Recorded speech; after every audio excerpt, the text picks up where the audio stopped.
Hey, what's up? It's Jim, and I just got back from the new film, The Girl with the Dragon Tattoo. Now, this is based on the international best-selling novel by Stieg Larsson. This Swedish family who hires an investigative reporter played by Daniel Craig, the main archetype of the family, played by Christopher Plummer, hires him to do kind of a biography on him, but really look into the death of his niece, figure out what happened to her, because they believe she was murdered, but there was no trace of her. She just kind of disappeared. And then he hires a research assistant, Lisbeth Salinger, who's played by Mara Rooney, who actually investigated him and did the background check on him when they looked into using him as the person to research and go through this mystery.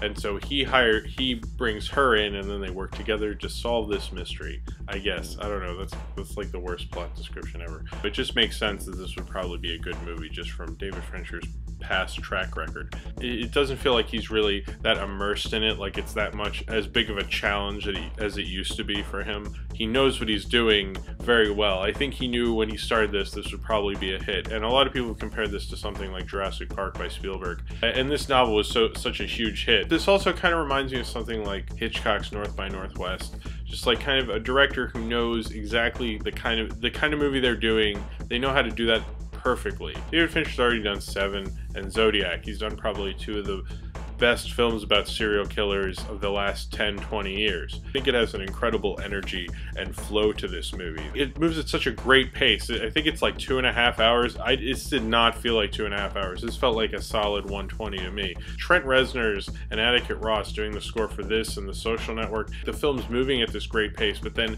Trent Reznor's like kind of leading the battle cry or something with like these thunderous drums. You know, it really like gets you excited and gets you invested. I mean, it really like drove the film. Fincher knows how to use the length of the film to really help complement it. It's something like Zodiac, he did that very well. This is the more commercial Benjamin Button David Fincher, but this is him doing that in a very good way. This seemed to be very visual and really catch your eye and really want to get you into the mystery. You know, that's something that I think American Hollywood does really well. Like, it really wants to be your friend. It wants you to follow along with the mystery. And that's something this film does, like, very excellently.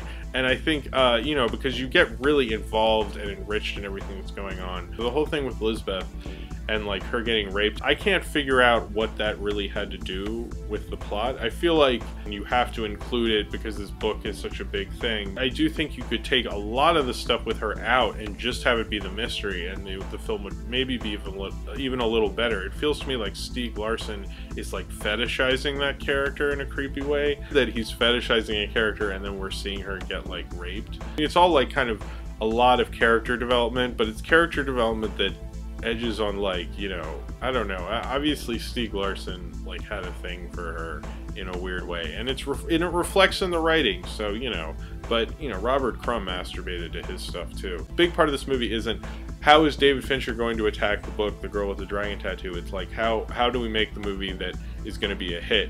And I think that kind of, in a way, that really works for this movie. That I really like that it wants to be the Hollywood version of The Girl with the Dragon Tattoo. So if you have seen The Girl with the Dragon Tattoo and you would like to talk about it, then comment below in the comments, and subscribe if you would like to.